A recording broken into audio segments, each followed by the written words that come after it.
Economic growth is up and unemployment is down at an 18-year low. The economy under President Trump continues to boast some impressive stats. The Federal Reserve raising the benchmark interest rate for the second time this year, thanks in large part to a surge in consumer spending. And CNBC special correspondent Jane Wells saying the strong economic showing could make President Trump unbeatable in 2020.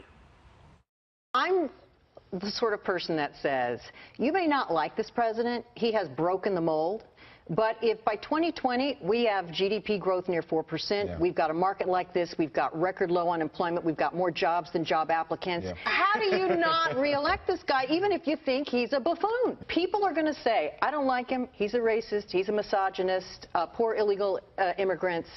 But I'm doing better than I was 4 years ago. America is safer than it was 4 years ago. The economy's doing better. There are more jobs. And I just don't know how that gets defeated. Jane Wells is a smart cookie. I've known her for a long time. She's a straight shooter. Kennedy, what do you think? She's absolutely right. A lot obviously can change between now and 2020. We don't even know who's going to be in that massive Democratic field.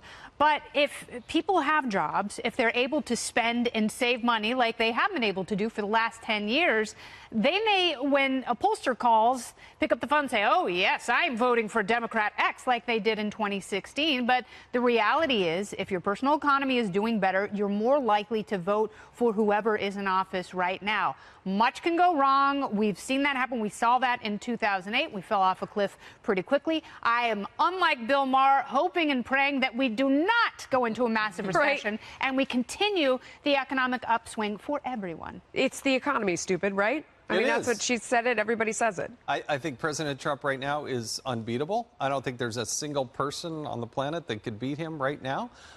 You also have to couple in not only with the strong economy, but things are going better overseas. They see the progress in North Korea. It gives people a sense of safety and security, and that's sort of the 1-2 punch that the president brings to the table. You hear Democrats even say, you may hate his style, you may hate what he has to say, but it gets hard to argue with the results when he has a fair bit to point to. Well, exactly. And I wonder how long it's going to take for her to walk back those comments, because it seems like anyone that says anything positive about him, they immediately walk it back. Oh, I don't know. Jane's a tough cookie. All right. Well, I'll take your word for it. But okay. I agree with everything she said on the economic front and also what you guys have said on the couch. But I will look, all those criticisms that, she just laid out for him were the same things that were said in the 2016 election. He still did better than Mitt Romney did with Hispanics, with African Americans. He won the suburbs. And think about the coalition that he was able to cobble together. I honestly can't think of a single Republican that ran that would have been able to pull together those working class voters to be able to win Michigan, Pennsylvania, Ohio, Wisconsin, while simultaneously winning the suburbs. So, I mean, I honestly can't think of any of those candidates that would be able to have done that. So, I think right now he's in great shape. Well, especially if they run as far left as they're threatening. Yeah. Which could very well happen. All of that said, I mean, what's going on with tariffs? I mean, the economy could falter. Yes. It is predicated on the economy staying strong, right, Kennedy? Yeah, absolutely right. And, there's a lot, and that's why it's difficult, obviously, for presidents to take credit for the stock market. But there are so many issues, especially when, it really is, whether you like it or not, it doesn't matter how much of a protectionist you are, it is a global economy. And, you have to see stability in order for our GDP growth to improve. But hopefully it will. Hopefully it will stay at 4%.